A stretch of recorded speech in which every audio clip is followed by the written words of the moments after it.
Bonjour, bienvenue sur ma chaîne. Au moment où je tourne la vidéo, on est le 31 décembre. Fait que je vous souhaite une très bonne année 2024 en vous souhaitant le meilleur. C'est parti. Aujourd'hui, on s'en va en Allemagne. Alors, l'Allemagne, la capitale, c'est Berlin. Il y a 83 millions de personnes.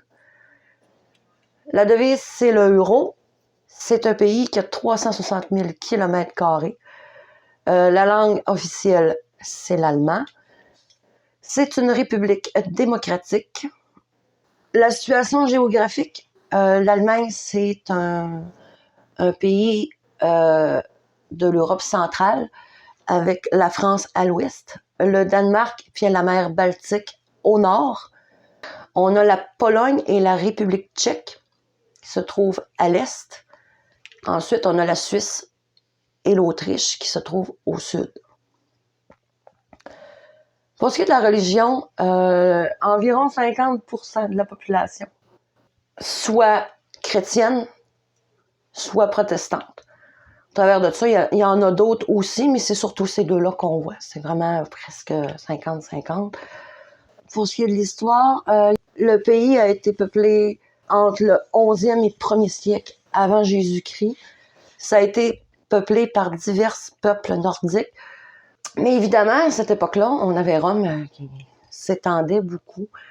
Ils se sont installés partiellement au début du 1er siècle après Jésus-Christ.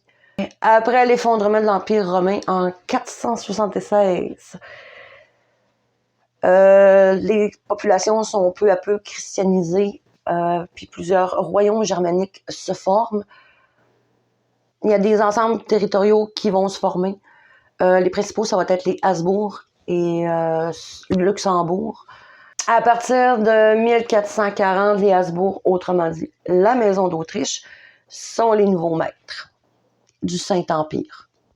Il connaît son apogée sous Maximilien Ier et Charles Quint. C'est aussi à cette époque-là que la religion protestante va être amenée au pays. C'est là que la guerre de 30 ans va commencer. Ça fait partie de la guerre de 30 ans qui se déchire entre le christianisme et les protestants. Si je vais plus loin dans l'histoire, un peu plus vers aujourd'hui, l'Allemagne va rentrer en guerre en 1914 jusqu'à 1918, qui est la Première Guerre mondiale, évidemment. Ensuite, on va avoir la crise de 1929. Et puis l'avènement d'Hitler en 1933. À l'issue de la Deuxième Guerre mondiale, le Troisième Reich est vaincu. En 1949, entre deux États, à l'ouest, la République fédérale d'Allemagne, la RFA, et à l'est, la République démocratique allemande, la RDA. Alors, tenez ça, on va en reparler un petit peu plus tard. En 1990, la guerre froide se finit, puis les rideaux de fer, ils tombent. Puis ça réunit les deux Allemagnes. Bon, la culture, en Allemagne, quand il y a un objet qui est perdu, disons, peut-être une mitaine, tu vas trouver par terre, les Allemands, ils la mettent sur une branche, mais un petit peu plus haut, pour permettre à la personne qui a perdu sa mitaine, ou n'importe quoi, de la retrouver, de la reprendre, puis repartir avec. Le dimanche, en Allemagne, c'est assez clair comme limite. Les commerces sont pratiquement tous fermés.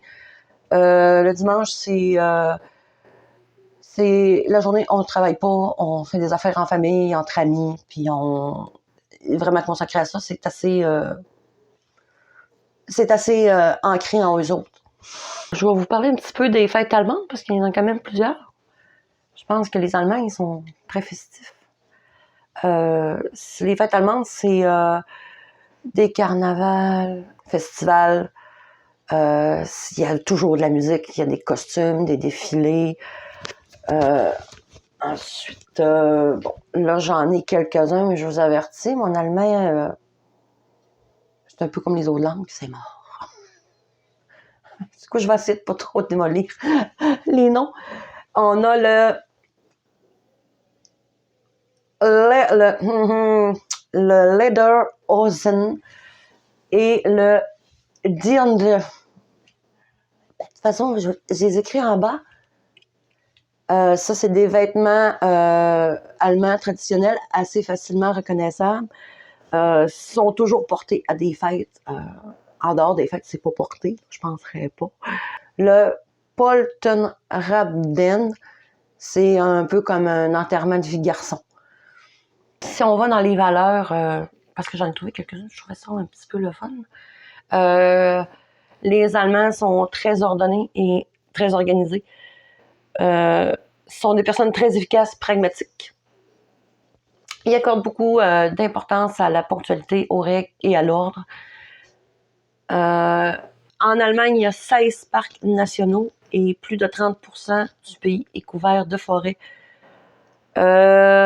Ensuite, l'Allemagne compte aussi 400 zoos, puis un grand nombre de personnes qui aiment jardiner. Bon, les Allemands sont parmi les personnes qui voyagent le plus au monde. Ils se classent vraiment en tête de liste là, dans les listes de voyageurs du monde. Ouais, les Allemands sont très fans de musique. Il y a d'ailleurs certains des meilleurs festivals de musique qui se retrouvent en Allemagne. Bon, la cuisine. Je ne dirai pas les mots en allemand, je vais vous les dire en français quand je peux, quand j'ai la traduction. Une salade de pommes de terre, ça c'est c'est très populaire en Allemagne. C'est très simple, ça se présente soit avec de la mayonnaise ou de l'huile ou du vinaigre ou de la saucisse. Eh oui, ben oui, je vais parler de la saucisse. Ben oui, ça vient d'Allemagne. Cru, bouilli, grillé, fumé à base de bœuf, de veau, de porc. La saucisse est une véritable institution en Allemagne. Tu peux avoir toutes les textures. Dans les street food, tu en trouves partout. Il y a même un musée qui est dédié à la saucisse, qu'on appelle le Currywurst. Les quenelles. En allemand, je vous l'écris en bas. Parce que je l'ai en allemand. C'est une recette à base de pommes de terre. C'est arrosé d'une sauce généreuse. Ces boulettes sont servies en accompagnement des plats de viande. Le plus souvent à base de pommes de terre. Peuvent être préparées aussi avec de la mie de pain et de la semoule, par exemple. Forêt noire. Le fameux gâteau avec des cerises, puis de la crème chantilly, puis de la crème et tout le tralala. Vous connaissez le forêt noire, j'imagine. Eh bien, ça vient d'Allemagne. Le kebab. Là, vous allez dire, mais non, le kebab, ça vient de Turquie. Non. C'est un Turc qui a inventé le kebab, mais qui était immigré en Allemagne. Puis il a créé le kebab. Ça a été fait dans le quartier de Kreuzberg. C'est une institution à Berlin. Il y a de la viande, des légumes, de la menthe. Il y en a même pour les végétariens. On peut mettre de tout là-dedans. Ça a l'air vraiment bon. Puis en plus, je pense que c'est pas tellement cher. Il y a le pain aussi. On dit bien en France, la baguette, oui. Mais en Allemagne aussi, ils sont assez réputés pour leur pain. En particulier, ce qu'on appelle les bretzels, qui peuvent être servis de toutes sortes de façons. C'est très, très, très connu en Allemagne. Et oui, la choucroute en allemand, qui signifie chou aigre, mais là, je vous dis pas le mot. Bon, non, je vous le dis pas. Je vous le dis pas, je vous l'écris en bas. C'est un emblème de l'Allemagne. Ça réunit plusieurs spécialités et puis c'est servi avec de la saucisse, du porc, puis des pommes de terre. La bière. Je pense que chaque ville a sa bière. Il y en a des variétés infinies. Il y a aussi un festival qu'on appelle Oktoberfest qui se passe à Munich. Ça là, c'est un incontournable. À Berlin, la nuit, on peut encore voir les divisions allemandes. Parce que d'un côté, l'Allemagne de l'Ouest, à l'époque, les lumières étaient blanches et légèrement bleutées. Ils étaient plus éclairés, ils sont plus éclairés avec des néons puis des lampes à mercure. Et puis dans l'Est, c'était plus des lampes à vapeur et à sodium, ce qui donnait un éclairage plus chaud. Mais aujourd'hui, on le voit encore, la différence de l'espace. La caravane moderne, Ben oui, ça a été inventé en Allemagne. C'est un certain Arist Del Swelf, mais je vais l'écrire parce que je suis sûre que je ne l'ai même pas dit comme il faut. En 1930, c'est un fils de fabricant de fouets qui avait eu pour idée de construire un atelier mobile avec un lit superposé, un coin salon, cuisine, puis tout ça ben, sur des roues. Et puis c'est comme ça qu'est née la caravane. Et puis c'est ça. Et puis depuis de ce temps-là, ben, c'est comme ça qu'on fait du camping, puis qu'on traîne notre roulotte avec nous autres.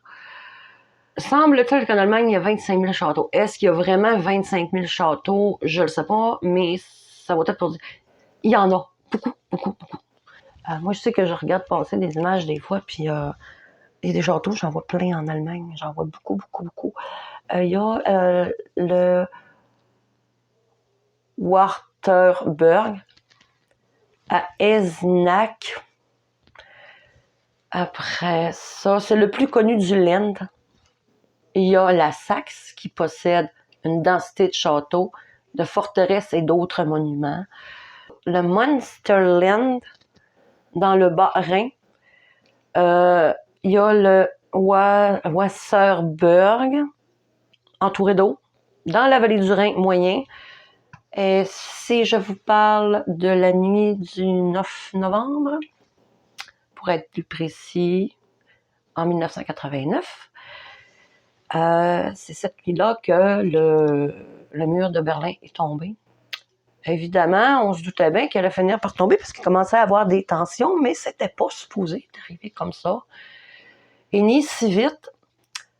C'est un membre du gouvernement qui a eu l'ordre de donner avec les autres membres, qui, lui, s'est rendu devant le public en conférence de presse, et puis qui a commencé à dire que ceux-là de l'Allemagne de l'Est, qui voulaient traverser et voyager, n'avaient plus besoin de pièces justificatives, ni de contrôle, quelque chose du genre.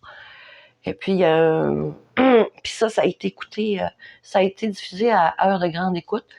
Fait que les Allemands, ils ont tout entendu ça. Et puis, il y a un journaliste dans la salle qui a demandé, ouais, mais ça rentre en vigueur quand? Et puis, ce monsieur-là qui s'appelle Günther Schabowski qui a accordé la conférence. Il dit, c'est en vigueur immédiatement.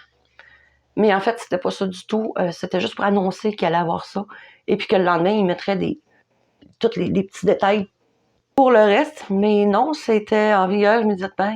C'est ça. Et puis, comme c'était à heure de grande écoute, ben, se sont tous rassemblés devant le mur. Puis tout le monde s'est mis à traverser. Puis les gardiens qui étaient là, ben, ils ont eu ordre de ne pas tirer pour pas crier de chaos, rien. Et puis ça s'est fait bien tranquillement pendant toute la nuit du 9 novembre au 10 novembre. Le mur tombait. Et voilà, c'est terminé. Je vous remercie de m'avoir écouté. N'oubliez pas de vous abonner. Envoyez-moi des pouces bleus. Envoyez-moi des commentaires. Si vous avez d'autres choses à me dire à propos de l'Allemagne, c'est toujours super intéressant. Je vous souhaite encore une très bonne année 2024. Et puis, ben, on se revoit en 2024. Bye!